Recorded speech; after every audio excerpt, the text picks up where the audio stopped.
Good afternoon and welcome back. As you can see, we are here for episode 9 of the Spooligan BeachCast. And to my left, none other than the fish catching magnate, the legend, GG guiding, Mr. Gareth Griffiths. Welcome to your BeachCast, mate. Cheers, mate. So how's things going, mate, anyway? All good, mate. Been busy? Really busy. Awesome. So look, we've known each other for a long time. Some might say I taught you all you know, I think. But you disagree, or do you agree with that? We've been fishing since a very, very young age. Me, you, and a couple of the other lads. And do you know what? I'm probably 48 now. I am.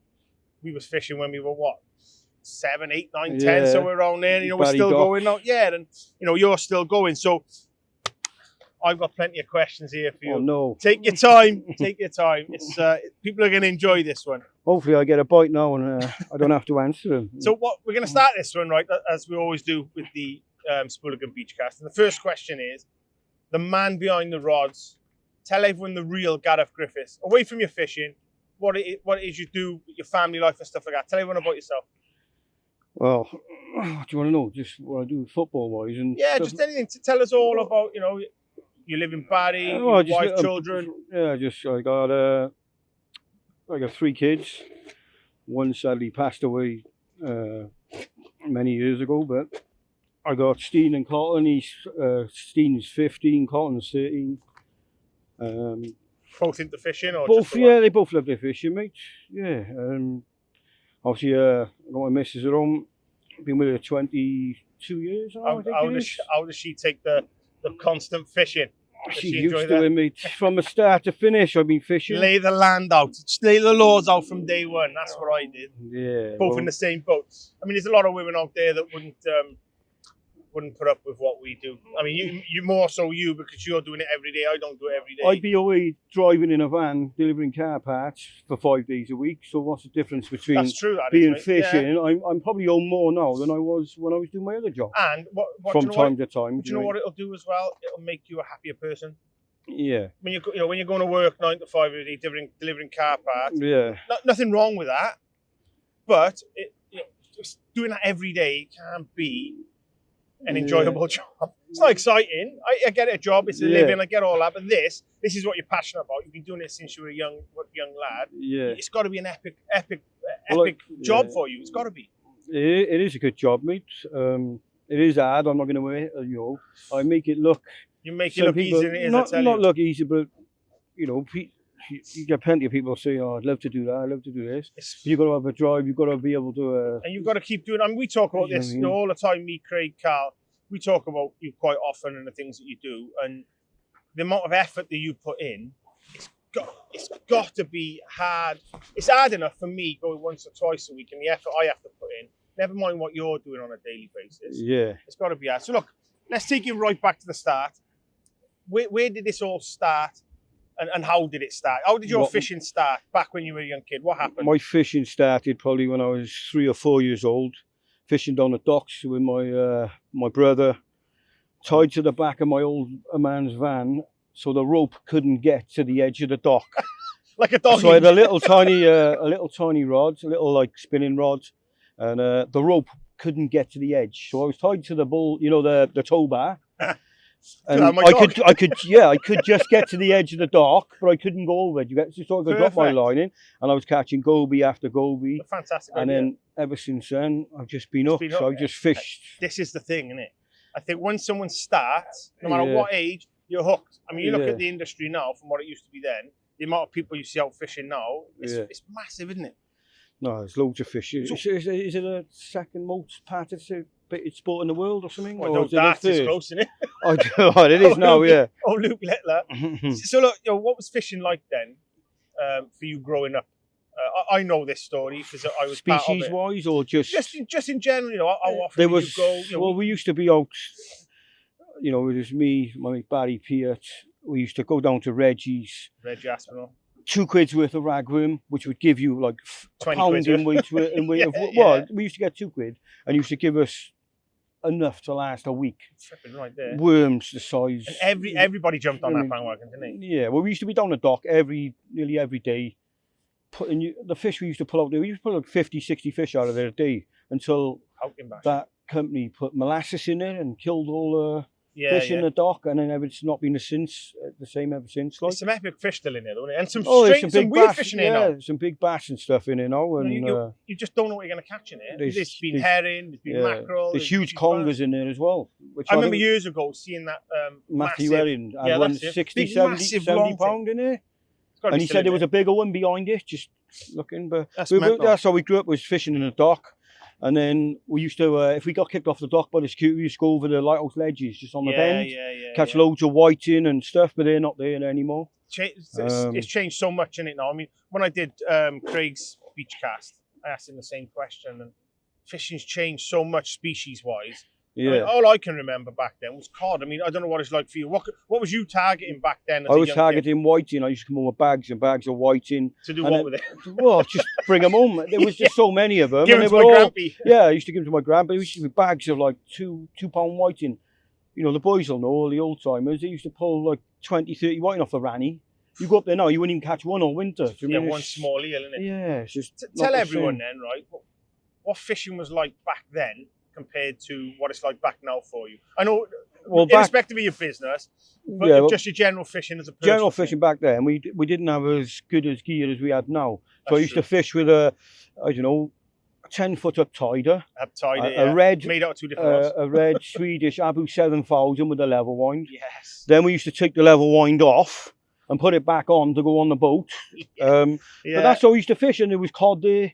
You weren't casting as fast, but still you would catch a lot more codling, and you used to catch codling. And all I can remember is whiting and codling. That's all it really was, wasn't it? And the odd conger, wasn't it? Yeah, conger, and the likes of the smooth-hounds and the rays. And we were talking about earlier, the big flounders in Barry Harbour and stuff like that. A couple of turbot and things like that. But, but nowadays, the species has totally changed. I mean, I don't even know where they've come from. Especially the smooth-hounds. Yeah. It's just all of a sudden turned up from nowhere, like. So your fishing journey then, I know from an early age it wasn't on your own, but has it been a solo effort to get where you are today with your business, or have you had some help along the way? Not so much my business, but when I was younger, obviously we moved on from when we were younger, catching the whiting and the codling and flounders. Yeah. Then when I passed my driving test, a whole new level then. Yeah, we moved on to the smooth-hounds and doing the competitions, club comps and stuff like that with Dalcorning and then the odd Barry Open and the Opens at Penarth and things like that. When did you start competition fishing? In my late teens, we did a bit. Not only the Opens and the odd club comp. You don't do no more, do you? No, I just do the odd Open now with my boy if I got time. Yeah. Support the local ones, I guess. Yeah.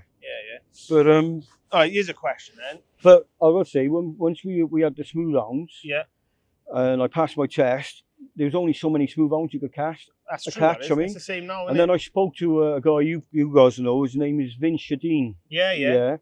And I said to him, "Where can I catch a taupe from the shore?" He said, "Listen, I never caught one on the shore, but he dropped me a pin on a mat. He said, I put my fresh bait out on you. He said, cast it out. I went in my tent. I came back out, and my rod was gone. So he said, there's only one fish that's me. So with that, there was me and my friend Lee Norris and Martin Burke, who sadly passed away now. Yeah. Us three went down, which is not far from where on the mushroom mark where you fish. We went to the far right, and we had a bull huss. Yeah. So ever since that day, getting that huss, I thought, I want to get a taupe from you. Then, obviously, the sponsorship come along with Andrew Allsop on Whitewater Chars. Yeah. And then I met Ryan Wingfield. So me and Ryan have done so many miles over these mountains that... Did you fish a long time with Ryan? Because that's a name that comes up quite often. Yeah, he used to hold the British record with taupe. He's like the Scallop Pimpernel. Nobody knows him. Nobody knows where he is. You just see him pop up and he's over there. He's a great angler, Yeah, he has got a massive name for taupe fishing. I've never met him myself. Yeah. But, he's got one of them big names, and I think you and a few others are following suit with him, I think. Yeah, well, we went and found loads of marks. Still some are unfished, basically. Did he take you to marks then, or did you both? We both went off and he knew a couple of marks, I knew a few marks, and we just put it together. And you teamed up together. And we went off, and before anyone was even catching a tope rounds, obviously we were older guys, which would probably pull 1 or 2 out. But once we found certain places, we were just nailing them every time, which we were calling the hotspot. At the time, and we were getting runs every time we were going, and it was good. But what was your first ever fish then? First ever fish. First Goby. you've ever caught where? In Barrydock, Goby. And that was when you were tied to the van, yeah. Tied to the van. I was tied to the van. I couldn't get to the edge, and I had a Goby like that. And do you know what? I still love catching them. And I see my video. We were out in Fortaventura. What was it? A couple of months ago. All the lads are pulling out the massive stingrays, and I'm in a rock pool with my red lights on my headlamp, with a hand line pulling out giant gobies like this. That's what I see you doing that with your boy. I've seen over time now your boy getting involved in videos and social media posts with you. I see that you've taught him. He started on gobies just like you did. Yeah. Is he going to be the next tope master? Well, my older lad Steen, he started off when he was 8 on Barry Island. Yeah. He was down there with me and Lewis Hobrow. We got him to pick a rig and his bait, put a squid head on the top hook, bluey head on the bottom hook, and we watched. He flicked it out. Is that when he had that massive bass? Yeah, and he went off on his bike. His rod went over. Come back here, Steen. So he comes back down. We gives him the rod. He's reeling it in. I got it all on video. I remember. And then he got stuck, so I had to get the rod out with the lead out, give it back to him. Got it in. 8 pound, 6 bass. I remember seeing the video. First ever fish. This is an easy one. Then what was your last fish? Yesterday. The other, what day? My last fish was a conger reel fishing with Wayne Hand a few days ago. Oh, right, yeah, okay. So look, most people know you as GG Guiding and the Tope Master. I'm not a master. Well, you're more master. I know what me, I'm doing with more master than me and Craig. So I think on the way down, you mentioned that you're on 204. Is it? I've caught 204 tope from the shore. From the shore, yeah. Yeah, I've had, I think it's 15 fish over 50 pound from the shore, and I've had 2 over 70 pound from the shore. So you're the tope master, like I said. There is no one else that can say that. The most tope we've had in one day is 23, and that was up North Wales with my cousin. That's ridiculous. And his mates. We've had days where we've had 6 to 11 fish in a day.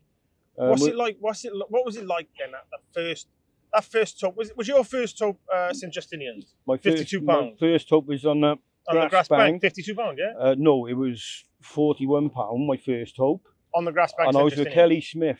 No, I was with Kelly Smith the week before, and I had a run. It was my first ever run, and it was just down from where Vince a week ago. And I had a run, and I said that was a tope. And then Booker and Ryan turned up in the evening. I said that was a run. I know it was. Yeah. I don't know if any of the boys believed me at the time. Because all that week I was speaking to the lads on the phone. All my mates. I'm going back down the next week. I'm going back down the next week. And I went back down with Lewis Hobrow in the storm. The southerly storm. I've seen the video. And I've got a video of the fish now, and it was on a Tip Tornado Sport. Yeah. With a 525 mag, the USA model. Yeah. And I went down and I was throwing bits of scraps in for the seals, feeding them. Yeah. And Lewis shouted up, "You gotta run, you gotta run!" And by the time I got up to my reel, you imagine a little 525 going like that. Yeah. And it was on a mono rig at the time, 200 pound mono. And we got it in, and I tell you what, when we netted it, we pulled it out. And me and Hobrow celebrated. We stopped fishing. Is that the one you sent me a picture of you lying down next to it like this? No, I'll get onto that one. Right. Okay. That was a week later. But we landed it, and I tell you, we went to the Bishop's pub in St David's. We sat there with 1 pint each, and the buzz is like nothing I've ever had. That's going to lead me into my next sentence. Now you like. Do you want to go on about the week later? No. No. Yeah, we will. Hang on. Was it an instant addiction? It was obviously. It was just talking about the week later. So for me, it's telling me that it's definite addiction for you. So what happened the week later then? Well, a week later there was me, Ryan, and Milo. Is this your third? So you've had 2. No, I've had 1. I had 1 session where I dropped one run. Then you've had 1, and then what happened? And then we went back down a week later. There was another southerly storm. There was me, Ryan Wingfield, and Milo Biegovic, and. Ryan had a run on the reef on the left. He had a cuttlefish and a garfish cocktail. He was only out about 30-40 yards, and he had a run. It's into it. I goes down, lands his fish. I looks up at my Coniflex Frenzy, which is like a 15-foot soft rod, and it's doubled over. And I thought, it's just a hearse or a doggy or something like that. Yeah. So it's just stayed bent. It wasn't running or anything. So we landed Ryan's fish. Weighed it. I think it was £52 at the time. So Ryan runs up the rock. We puts the fish back, pitches and everything. Bear in mind, my other rod's still bent over. It's not doing anything. It's just not doing hanging anything. Yeah. So Ryan goes up to ring his mates. I've had a PB, blah, blah, blah. Comes back down. I says to Milo, right, I'm going to reel this in now, mate. So I reels my friends in. This guy's getting heavier and heavier. Comes up. There's only a 48-pound tope on the end, just being lazy just being lying knackered there, like... from you've seen the ripping 90 sounds. It was probably just coming in to feed. Just come to so if I'd reeled in the same time as Ryan, we would have had a 52 and a 48 on the bank same time. That would have been epic back then. And that back then, it was. Now tope fishing is everyone's trying it, everyone's doing all it. At it, yeah. Back then, it was sort of quite hush hush for a certain amount of people down this way. Yeah. So you touched on your tope statistics just now. Just relay them to me again. So how many tope you had? 204 from the shore. 204 from the shore. What's your biggest? My biggest is 74 pound 6 ounces, which was last year. And what is the best session you had again? You did tell us. 23 in a day from ashore. And how long? You say a day. How long is that day? That was the morning we went up North Wales, and it was me, Yoyan, and my cousin Matthew. We met up with Cleggy and his missus, my mate from Scotland up north. We were planning on taking a couple of sibs out to go and do some mad stuff. Just go out to these islands, get on the sibs, get out there, fish, because I like doing different things and trying different things that people don't do. Yeah. Fishing different grounds and stuff. Yeah. So we went to launch the boats off the beach, but it was 20-foot waves, 20-foot swells. It would have been something like off you being framed if we'd put a boat in that water. Everything washed back in. So we put it all away, and I said, right, I got a mackerel, we've caught some mackerel, let's go and try there. We went there, and from the off, it was just literally, you couldn't keep a bait in the water. The lads all caught 3 or 4 each. It was just carnage out there. Have you ever had a session like that again, or was that anywhere close? I think we had 11 in one day. That's still quite good. That's not a bad session. I mean, I'm happy to catch one in a day. Do you know what I mean? Yeah, you see people catching tope, and it's normally one, maybe two. You know, to have them statistics is mental, isn't it? Yeah. So you mentioned that your biggest shore caught tope is 74 pounds. Yeah. Can you relive that moment with me? Tell me your preparation. You got up in the morning. You were going tope fishing. What was going through your head that day? I was guiding last year, and I was doing a 2-day with my clients. My clients, I think they had 3 or 4 between them, so like 30 or 40 pounds. I don't know. I can't remember. It's been so many that they've had. I don't can't remember the weights unless I look on my phone. And then they went home, and then my other clients, they went home in the late afternoon. My other clients weren't arriving until the next day. Yeah. So there was still another tide to fish. So even though I'd been there for 2 days, I thought, do you know what? I'll fish on. My mate Vince was down there giving me a hand, like he was down there fishing himself. He'd had his first ever tope as well. And anyway, so I put the bait out. I'm on a video call to Dean Booker, Gareth Israel and Ben Cook. We got a video chat going on. Rod screams off, I'm videoing him, puts the phone on the rock. And as you know, they're winding me up, it's a bullus, it's a bullus. So I'm just bringing it in. They nearly convinced me I had a bullus on the end until I got it to the edge. So I get it up in the water, and it stayed real deep. You know, not as, anyone would think, the bigger tope, they fight a lot harder, but they don't. Yeah. You know, it's a big female fish. Whereas the small males go like hell, like, do you mean? Yeah. But we got it in down the edge. I looked down, I said to the boys, that ain't no bullus. I said, that's a record fish. Do you know what I mean? So, how would you get, I can't contemplate how you get that in. I know we've got a net today. Yeah. We've got a net, I've seen drop nets, I've got my own kit like that. How would you get that in? We got it in a drop net, and then me and Vince looked down. We had to hang up on the boys because it was all on and stuff. So we got it in the drop net. As we both lifted, I pulled it up, and I was like, oh my God. So in trouble, we both had to pull it up, and we go 1, 2, 3. Yeah. Down, 1, 2, back I don't think I would have lifted it up without him. But anyway, we videoed it, got it all in, weighed it in a sling, and then what we do is put it back in the drop net. Yeah. Lower, and we got another carabiner clip on the bottom of the net. So we lowered it down and pull it, and then pull it, and it turns the net, and off it goes. So I think that's a good tip for people there, because a lot of people will just think, right, let's just get a drop net. And it's not just a drop net. You need to have a weighted drop net to get it down the rocks firstly. When you're putting the fish back, that's a good tip there. Carabiner clip on the bottom with another rope, pull, and it's done. Otherwise, you're not getting it out. Yeah, it turns the net over. Otherwise, they'll just be stuck in there. And it's going to be difficult to get out. Obviously, at high water, and it's only, a few feet drop, you can just drop lower it. them in, Yeah, head first, and they'll swim off. But obviously, a big fish like that, you've got to put it back in. Yeah, you've got to put it back safely. Yeah.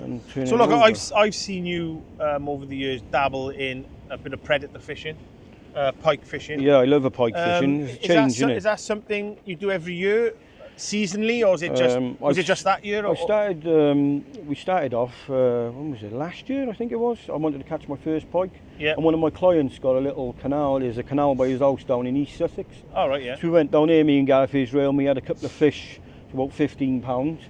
And then I was like, we need to go to Langorse. So we went up there, hired a boat. Yeah. Every February now, when I'm quieter in February in the winter months, because you only get the hardcore anglers in this sort of weather fishing. So we go up there and it's good fun. We've had fish to 30 pounds. So is that going to continue? You're going to every February, March, I'll be doing a few guided trips. That was my next thing. Then is that something you're going to do? A bit of guiding? I'm sure there's, a lot of people don't try pike fishing if they don't know what to do. Just like the tope fishing. So if you could open up that branch of your guiding, it's just about doing different things. And I'm happy catching anything. I love catching all types of fish. Is there any other types of fishing then that you'd like to dabble in that you haven't done? There's the carp fishing, the match fishing. Any of that you'd like to do?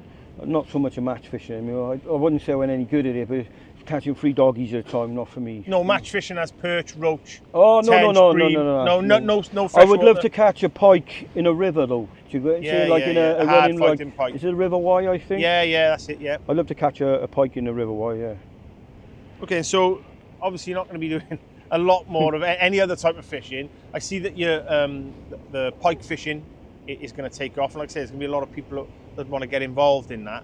Do you ever think that pike fishing will take over your sea fishing? No chance. I'll only be doing it for like February, March time. I've got a few bookings in February time just to go and do. It's just to kill the odd couple of days. It's just something different to do at this time of year. Unless you're down here catching huss and eels and your chance of a spur and a tope.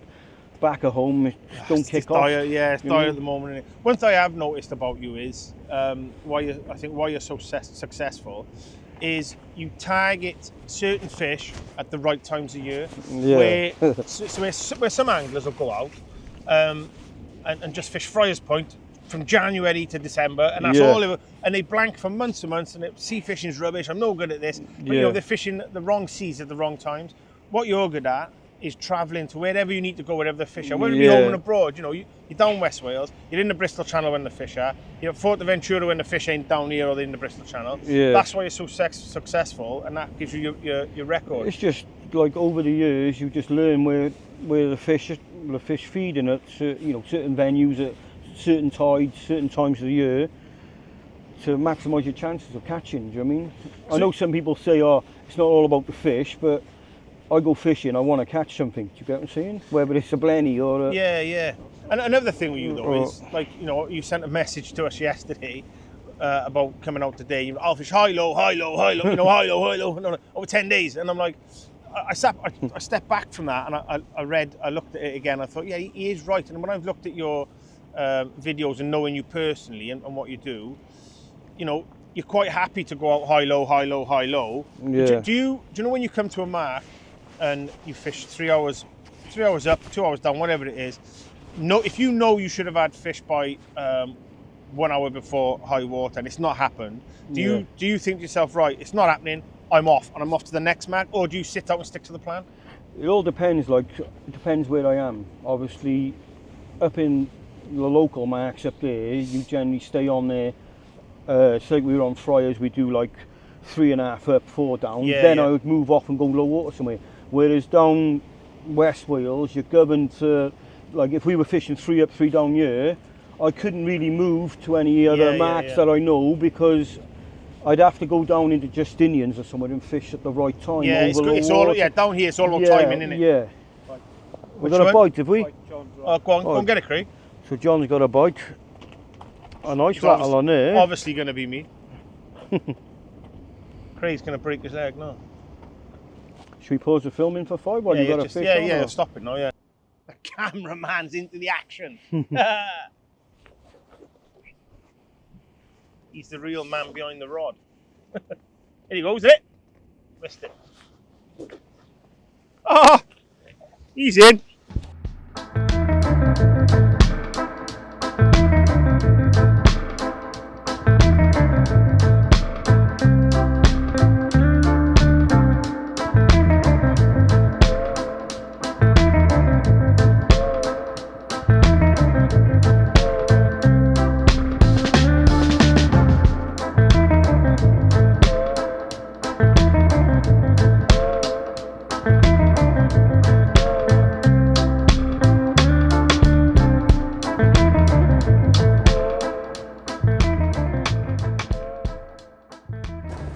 First cast magic. As you know, we were interrupted on the GG BeachCast. This was the culprit. A beautiful Pembrokeshire buller. Not sure of the weight, and to be honest, not bothered when he looks like this. Fantastic.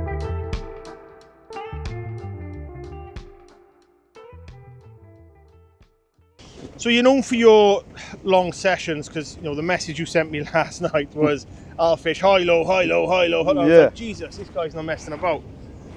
Now I know you do that, but you know when you get to these marks, say you've planned a session now, high, low, and whatever it is. Yeah. When you get to the mark and your plan was to fish 3 hours up, 2 hours down, but knowing you should have had a fish within 2 hours of getting there, and it hasn't happened, do you think to yourself, right, I'm moving from here, it's not happening, get to the next mark and move forward, or do you stick to your plan?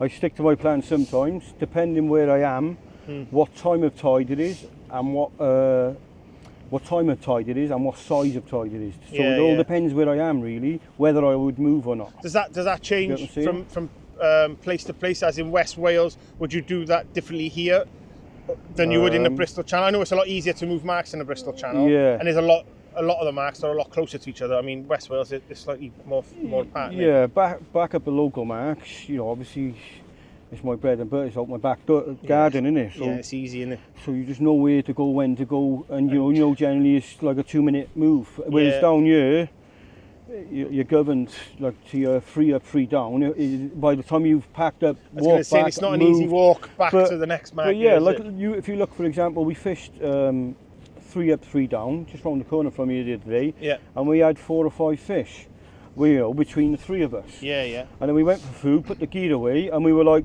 I'm in an hour and whether to go home. Moved to the next mark, kicked off, and we had 20 odd fish. So, and over the space of a few hours. So, you know, it can help you moving, but I mean, I think there's a lot of people out there that need to sort of, once watching this, take some of the things that you're saying on board. Because you know you're saying some useful things here, especially about don't get too disheartened if you know you're not catching at the time. If you can move, think about moving. But you know when you get to marks like this where we are today, and you put that amount of effort in, stick it out because you know that it can happen at any point. Just like it did do. You know, what I mean, we've only put one rod out just to get a start out, and we've had a fish already. But if you look at the conditions today, right, we've got an overcast, dark day. The sea's rough as hell. Well, that's a plus straight away. If we turned up here today and it was bright sunshine and flat calm seas, you probably wouldn't have had that fish until it got dark. But I know in the space, you know, in like 2 hours time, as soon as it gets dark, all those rods are just going to be bouncing. So you know what I mean? All the fish come on the feed when it gets dark. It's just the way West Wales is, like, do you mean? It's an epic place, isn't it? It's a great place. Yeah. Let's step into your business now then. So everybody will know and heard of GG Guiding. And you are GG, Mr. Gareth Griffiths. Tell everybody where GG Guiding all started and why it started. Because I know you used to work delivering car parts. I was in my old job for 13 years, and obviously we had the lockdown. So everyone was off for 6 to 8 months. So during that time when everyone was stuck at home, you think about things, don't you, and stuff like that. So we went back to work, and then everything changed. The bosses changed and so on, and work hours changed and new owners. So I was like, not for me. I've done my time. So I handed my notice in, and I took the risk. Do you know what I mean? That was what I was going to say. Take the risk. I fished all my life. I used to get people messaging me before I even started guiding. Where do I fish here? Where do I go there? Why do you do this? So why not try and get paid for your knowledge? And not only that, you know, you're good at what you do. and there's nobody out there that can do what you do. I don't think with the knowledge that you've got and the amount of hours you've put into your sea fishing. I mean, you're the only man for the job, really. So it's been going well, I guess. You've been doing it for years. How many years have you been doing it? I think this is my 4th year now. But obviously the first year was during the second lockdown, so I couldn't really do much. Yeah. And then it's just gone from there, really. Do you have a lot of repeat clients then? I've got a lot of, people just keep coming back. Mad clients. I've got a lot of. We spoke about a few. I got a lot of. Do you have a lot of people that keep coming back to you? Regular clients. Yeah, regular I've got ones, mainly they're all from mainly up the northeast coast, south coast. Do they come back and target the same species, or they change species every time? They like coming back. They make it a yearly thing for their trips. They'll book like 2 or 3 days with me early in the year on the rays. Then they'll book up a trip in the summer months on the taupe, and then it's like a group of 2 or 3, 4 people. And they just do a yearly thing, and then you've got the winter skate fishing and Fortaventura stuff. So, this is something I'm quite interested in knowing. And give me and everybody watching an insight into the day in the life of a fishing guide. So you're not guiding today, we're filming. But if we were here as your client and today was going to be our guided session, when does the preparation start for today? And what happens up until this point right now on this session? Well, so like I was guiding you lads today, I'd be in contact with you a few days before, making sure you've got a suitable footwear, making sure you're okay with the long walks, the climbs, the heights, all that sort of thing. Then the right tackle. If they haven't got the right gear, I will bring them gear. And it's mainly, and then obviously not every client's going to be able to get down here, do you know what I mean? So then I've got to think of other marks. You've got to work out what they can do, their potential. Then we check the swell forecast, the wind direction, then you've got to come up with marks to be able to fish safely in this time of year. Look at the size of the swells down here. There's a lot that goes into it, and some people think it's easy, but it's not easy. It's not easy. There's a lot of planning that goes into it. It all depends on what type of client you've got, really. And because you not only, I mean, it's bound to be people out there just think, fishing guide, it's easy, all you got to do is take them fishing. But like you've just said then, there's a lot that goes into the safety aspect of it, the client's potential of what they can and can't do, and then you've got to find the right mark, then you put yourself under pressure to catch the fish. You've got to get the right bait, you've got to get the right tackle. The fish are the easy part. Everything else that comes with it is the hard part. Because you know what? If you get the fish wrong, it doesn't matter. Get the safety wrong, there's a whole different world of issues there. You know what I mean? So there's a big respect for you for that. You know what I mean? Well, on this mark, 2 years ago, I was with three of my regular clients. They were from down Brighton way. And we were 20 foot down there. So when the tide turns, I know the swells pick up. So I moved them back up here, just above where we are now. Literally 20 minutes later, a wall of water came from the left-hand side. If I'd left them where they were, they'd been gone. They would have been gone. And I think that's so if that's they the were key. There without me fishing, you couldn't see I think the key to being a good guide is exactly what you've just said there. It's not about just knowing. You could stand up. You could stand up there and see you could fish here, but it's knowing, like you spoke about it all morning since you've been here. You've seen the tide line, the swells, the direction of the tide, the foam. There's a lot of things that you see. Well, we've rocked up here now, and I just said to you, right, cast by there. Cast and what happened just now? We have a bullish, and you said, more importantly for me is you've told me about the swells, you've told me about the tide line, which way it's going, the foam, and there's things that I would never think of. But they're the things that the people who don't understand guiding and what goes into it. But I think you've given people a good insight there. So what do you see the future of GG guiding, and where do you see it going? Do you see it getting bigger, or do you see you just fizzling out? What's your plans? When I get to the end of every year, obviously you get a bit of anxiety or whatever it is. You think, it's not going to happen the next year, and then the bookings come in, and then you Same with anyone, mate. But being self-employed is hard. That is hard. Loads of because the weather's got to play a big part into it. It's the weather, but then it's having the right places, knowing where to go. This is it. This is the thing. During storms, and so I've been out in red weather warnings and got lads. Loads of fish. I've seen fish of a lifetime, taupes and the thing bird dogs. As well, like I say, it's not all about the fishing mark. It's all about backup plans for the weather, for the rain, for the conditions, for the swells, for the big seas and stuff like that, isn't it? So it must be a huge feeling for you then when you take these people out who have, for example, never caught their first tope and they catch their first one? Yeah. What's that feeling like? Well, I'll give you an example. I had a old fella, old sheepdog, Paul Goodenough. You won't mind me calling him that, but he's an ex-Navy blokey. Yeah. I met him at 5 o'clock in the morning and took him down Ogmore, just off the sea lawns. Yeah. And first time we met, set up all the rods. I got his rods on his stand, I got my gear on my stand. So I'm putting all the baits out, showing him what we do and stuff. He didn't stop catching fish from like, I don't know, it must have been about 6, 7 o'clock in the morning till midday. And we were meant to be going for low water in the afternoon. Yeah. And just watching him pulling out, and he said to me, do you know what? I can't do anymore.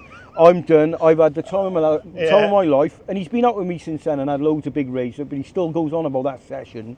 And the buzz he had, do you get what I'm saying? Yeah, just watching him, I was giving him my rods, his rods, and he was just loving it. Just. Is that your most memorable moment as a guide, or is it anything else? Oh, there's too many, mate. What's your most? There's got to be one that you think, do you know what? This is the biggest. It doesn't have to be the biggest fish. I know that, on the way down we spoke about another big fish. We're not going to bring it up today. Yeah. We've spoken about that off camera. It could be the smallest fish. It could be for a young person or an old person, whatever it is. What do you think that, the moments that you were out guiding and you stepped back and thought, wow, it nearly brought a tear to your eye? Because it would bring a tear to my eye seeing that old man, whatever it is, Paul, thinking and enjoying it and thinking, you know what, I've done this, I've made this happen. Is there a moment, or is it probably fishing with a guy from Jersey, Graham Carver? Yeah. We were fishing in a stormy conditions. It was safe to fish. We were down Stackpole, and in the morning, first cast he had a 49-pound tope.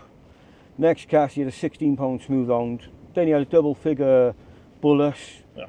Then he had a spur dog, and then he had a dogfish. Is it all his PBs in one track? Well, no, but he had 5 species of shark in one morning during the storm. No one else was out. And just to see that in a morning's fishing, and we were back, he finished by 1 o'clock in the afternoon, and we were like, do you know what, it's not, you've had everything you want. He went back with his to his hotel and he was done. So but there's been a lot more I can't think of off the top of my head. There's got to be loads. But that, 5 species of shark, Bristol Channel, in one morning, it don't happen. I can't think of anyone who's done that. So I'm probably going to guess you don't set personal targets for yourself, or do you set them as, if you do then, is it species related or is it weight related? The start of every year, if you look on my previous year's albums on Facebook, I always your ray targets. My ray targets. I like doing 7 species of ray each year. Yeah. So you got your thornback, small-eyed blonde, spotted, undulate ray, stingray, common skate. Yeah. You recently added the cuckoo ray to that. I caught my cuckoo ray. We'll go on to that. That was one of my most memorable fish. And then I had the blue skate, which is still up in the air because what happened was I landed the cuckoo ray to make it 8 species, posted up, 8 species of ray, and then I caught another ray which was smaller and posted up, went to bed. I thought it was a small common skate at the time. Yeah. And then I woke up in the morning up in Scotland, I was like, there's all people arguing on my status. I was like, what's all this more? And then you had the likes of Kev McKee and Davey Alt saying, yeah, well done, that's 9 species of ray in a year. I'm over the moon. Like, do you mean I've never... 8 would have been, amazing for me. And then there was all that saying, no, that's not a thing, and it is. But if Kev McKee tells me it's a blue skate, it's a blue skate. So I'm happy. So I've done 9 species, and that's what I do every year. So are you gonna? Is it 10 species this year, or are you going back on a 9? I don't know how you'd get to. I don't know. Is it 10 species? Marbled electric ray. I don't know who can pull one of them out. No, I can't be happy together. Welsh slam, eh? But saying that, I mean, this is a bit of me. West Wales Premiership coastline. I love it. If I don't catch, I don't catch. I'm nearly 50 now, like I said to you, and I'm just happy to sit here and watch other people be happy. So there's something that everyone probably won't understand is the amount of effort that you go to. We spoke about it earlier. Yeah. The no sleep that you have, the fishing through the night, the endless walks, the amount of gear you carry. I just want to say from Team Spooligan, massive respect for doing that. It's a massive effort. Like I said, I know you personally, I know how much effort you've put into GG guide and everything, and we wish you all the best with that. Okay. Yeah. It goes on to the old saying, effort equals reward. Are you a big believer of that?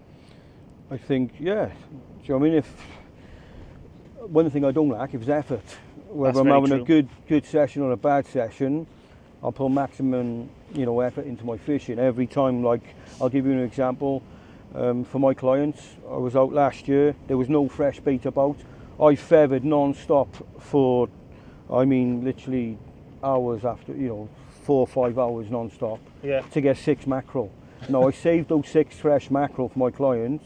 And they caught off that. And we caught, I think it was 2 or 3 tope that day. Yeah. But every time we put a frozen mackerel, we were getting dogfish. So I saved those mackerel. Fresh is if best. I didn't feather for, all those hours just to get those mackerel, we wouldn't have had the fish that day. So, there's a lot more effort that goes into it than just turning up and just... Yeah, I think there's a lot more people out there that should take that on board, that the effort equals reward. Yeah. Because I know, on a personal level for myself, the more effort I put in, the better fishing days I have.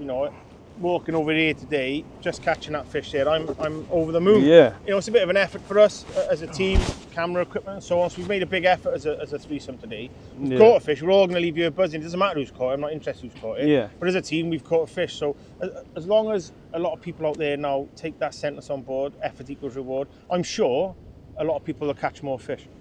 So a lot of people then sort of fish for all different sorts of reasons. I know that Craig, he fishes for tranquility, peace and quiet, mental health.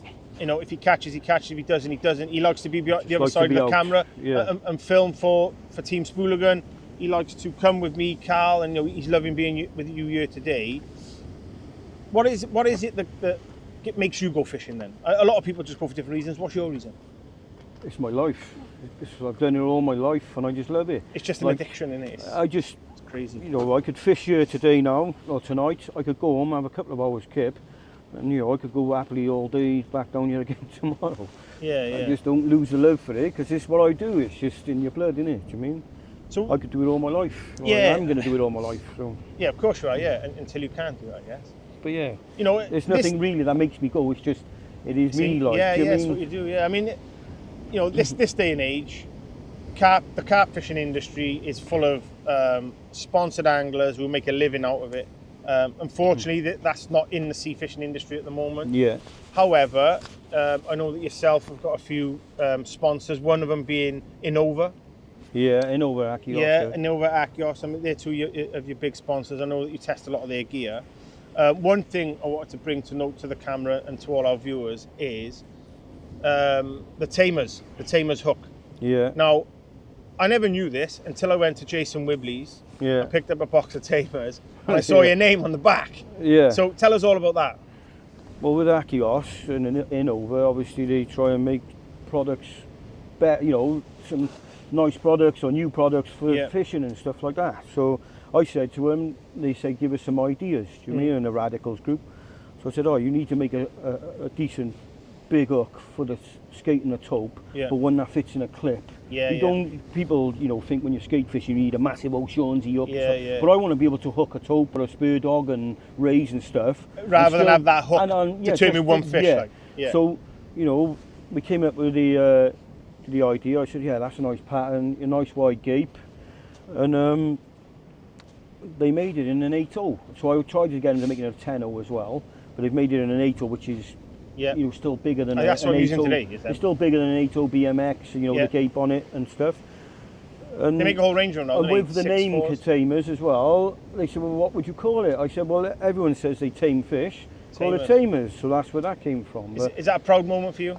Was it was that a proud? It'd be a proud moment for me. Yes. Well, it's mad, isn't it? Mad to think, little Gareth Griffiths. Going from the days when we were younger and then catching a codling off the nap and sending it into the sea angler, hoping you'd get in a page, to now having like a box of hooks with your name on it. Yeah, it's mad. If they want to put my name on it, they can crack on. They've been good to me. They give me rods and everything else. So. You've got some of the gear today testing, and we've spoken about some other products that they've got in the pipeline. We know you've got one product with you today that you're testing, and it's a fantastic looking product from what I can see. Are you involved in anything else then that's coming out? The Creed down there, Jamie Pickup was doing the casting side of it. I was fishing with it, so we went through a few prototypes with that, and then I've been around the world landing all my fish with the Creed, and now we've got the Creed 420 GP, so it's Griffiths pickup. So that's what it is, yeah. So where it comes from. So now we got a rod. So they've awesome. been really good That's to me. something I didn't know. Like Akios has been really good to me. Yeah. And obviously I got approached by a couple of other companies, but I ain't one just to jump ship. They've been good to me, and the grass ain't always greener, so I happily stay where I am. Like. Well, I was going to ask you then: is there any other products out there on the market that you've been involved in that people won't know? Obviously, the Creed GP, I get. Is there anything else? Only the hooks and stuff, but obviously. But you're involved in the production of other things, the testing of other products. Yeah, I'm testing other products like the Akios rucksack, the waterproof rucksack. You know, it's just like trying to think of things and helping Innova and Akios. Yeah, it's a good feeling. I mean, there's a lot of it goes on in carp fishing because there's products coming out every day. Yeah. You know, and Spooligan, you know, we're the same. We're trying to invent products and help people with their fishing, and it's going great for us, and having you on board with it is fantastic. So, right then, here we go. Well, no, man. Now, I know you fancy yourself as a bit of a footballer. Oh, was I better than you? Never. Oh, never, yes. ever. Right? There's only one judge we here. You spoke of this on the way down, right? And so, if it's never would have happened, but if you would have made it to a decent level of football, what level do you want me to be at?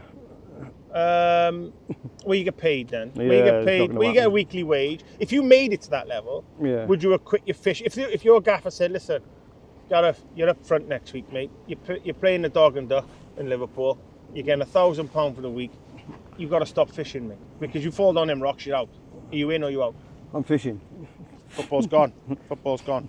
I'm doing both, mate. Yeah, you're doing both now. I still do. No, I play twice a week and I still fish. Yeah, no, you don't get paid £1,000 a week, and the gaffer said you're not fishing. So football's always going to be your number two. Yeah, fishing I've done since I was, obviously. So Liverpool and Man United are safe, are they? Well, no, it depends if the big bucks come in. Do you know what I mean? If I'm playing for Arsenal up front, it's a different ball game, isn't it? But playing for Porthmadog Town for 500 quid a week, no chance. So with fishing then being your number one sport, is there anything that annoys you with the industry and with the sport at the moment? I know we touched on today before the cameras went on some things. Yeah. Is there something that annoys you with the way people are, or with the industry itself?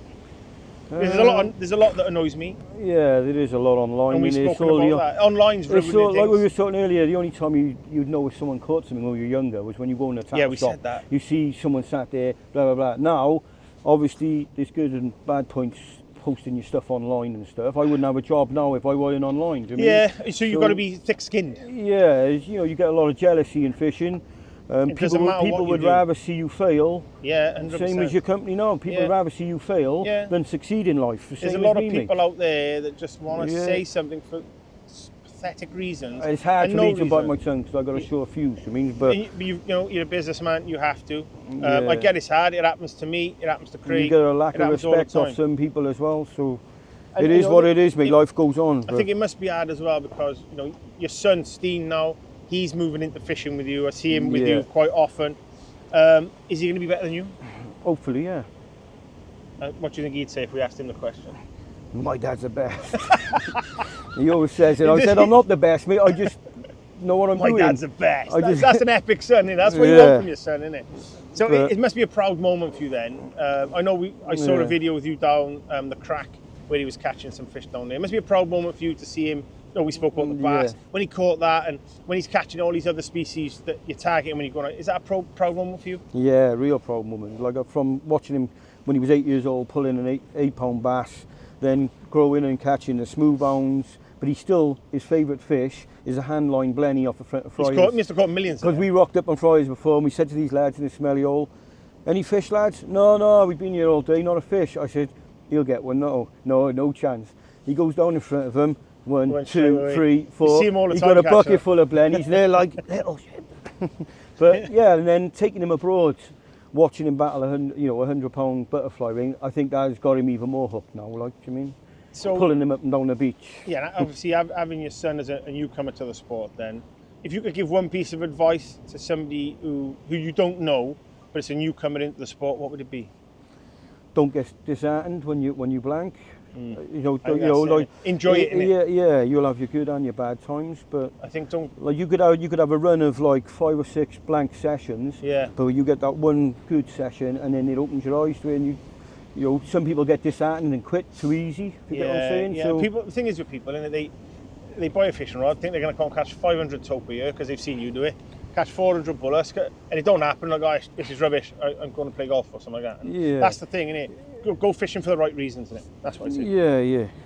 Just stick at it, basically. Yeah, we always end the podcast on a quick fire 10. But before we go into that, then I know we'd had a massive chat on the way down, and you were telling us some funny stories. Is there a funny story that you can remember that you can put on camera? What about the milk tray, Ben?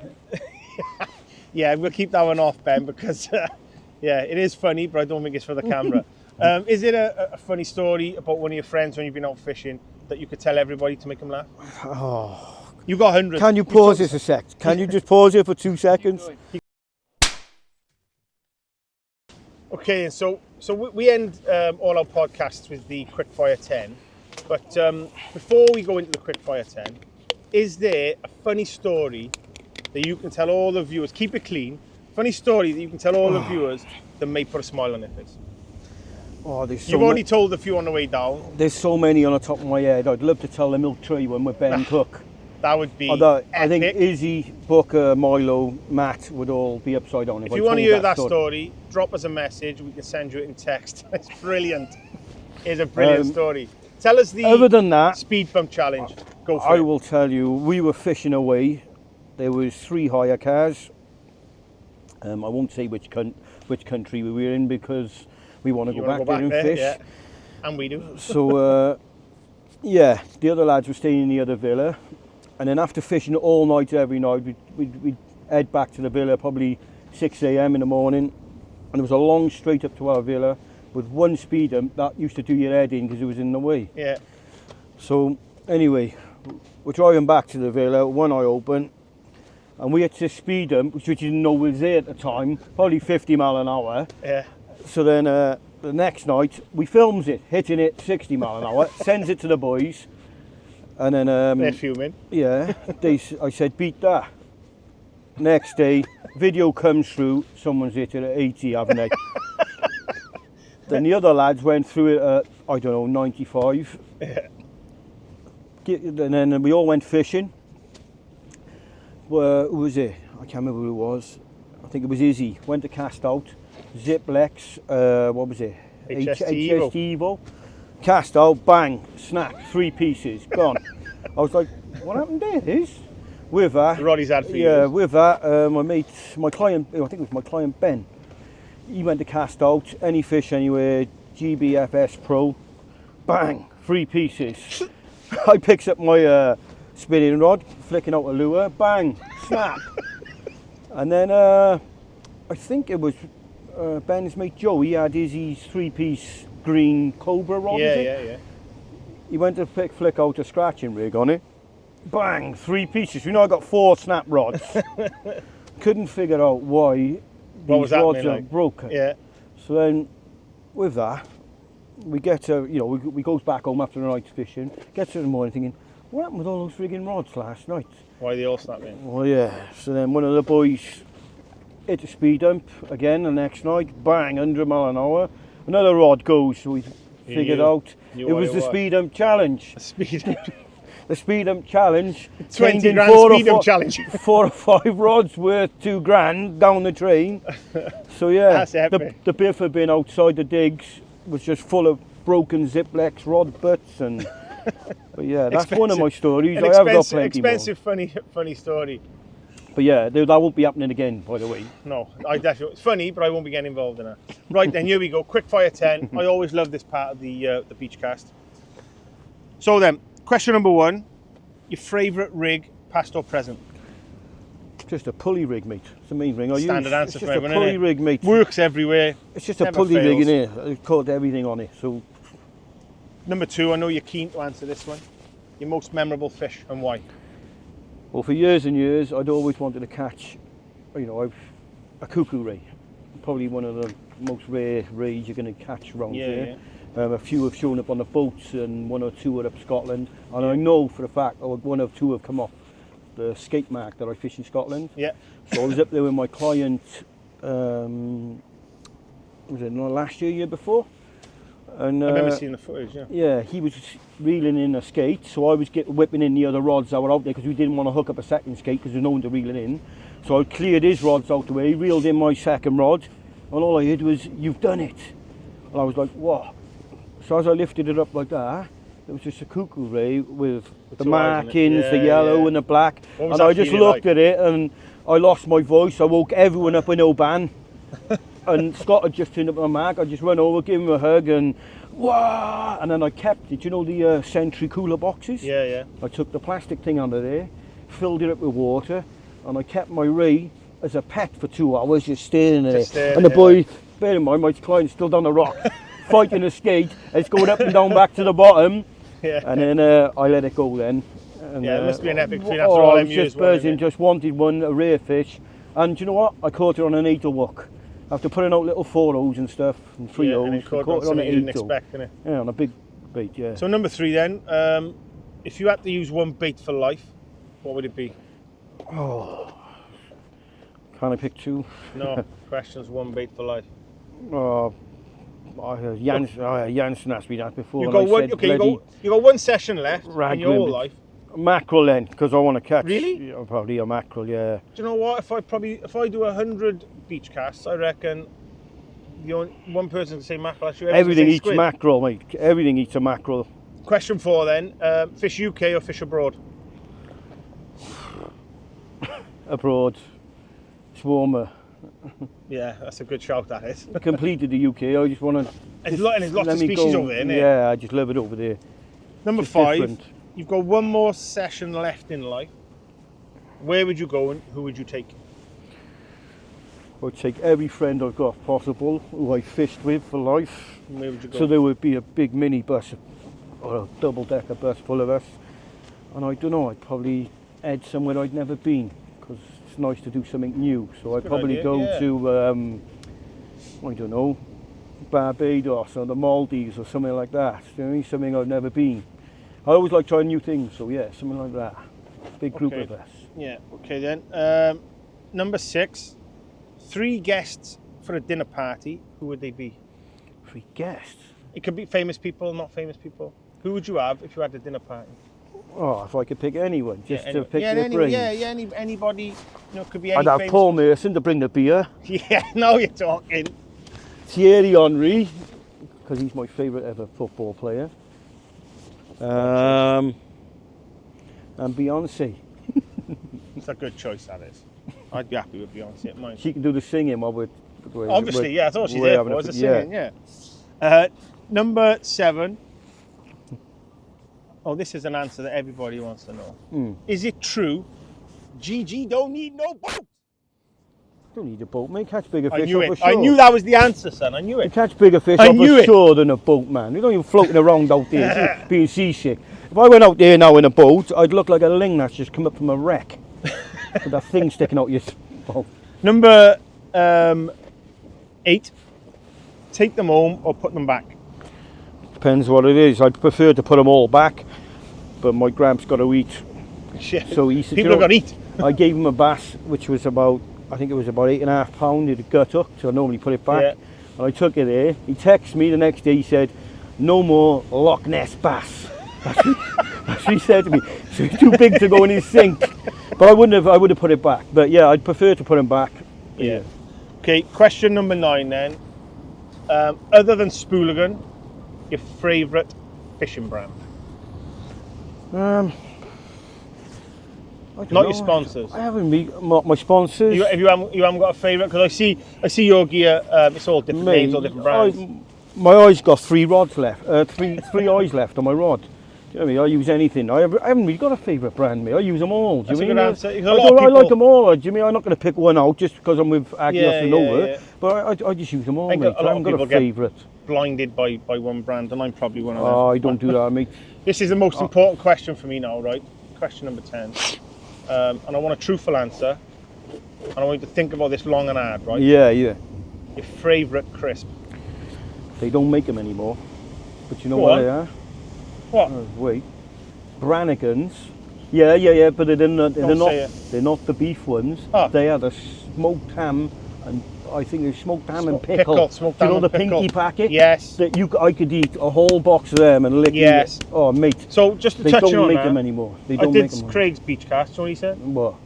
Ready, salted, cheese and onion, that type of stuff. That was it. End of questions. Finished. So you're going ham and No, sweet. I think it's smoked ham and pickle. Yeah, smoked ham and pickle. Yeah. Yeah, Brannigan's a classic, right? Yeah, but they don't make them no more.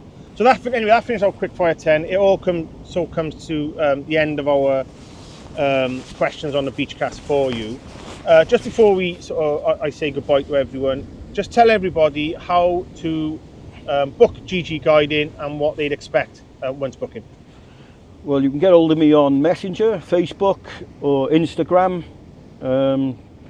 Yeah, just send me a message and let me know what species Nice you'd and like. easy. Yeah, just what type of species you'd like to catch, or if you struggle catching a certain species. Yeah. I've helped lads out on species hunts. You'll come all the way down from Scotland. Yeah.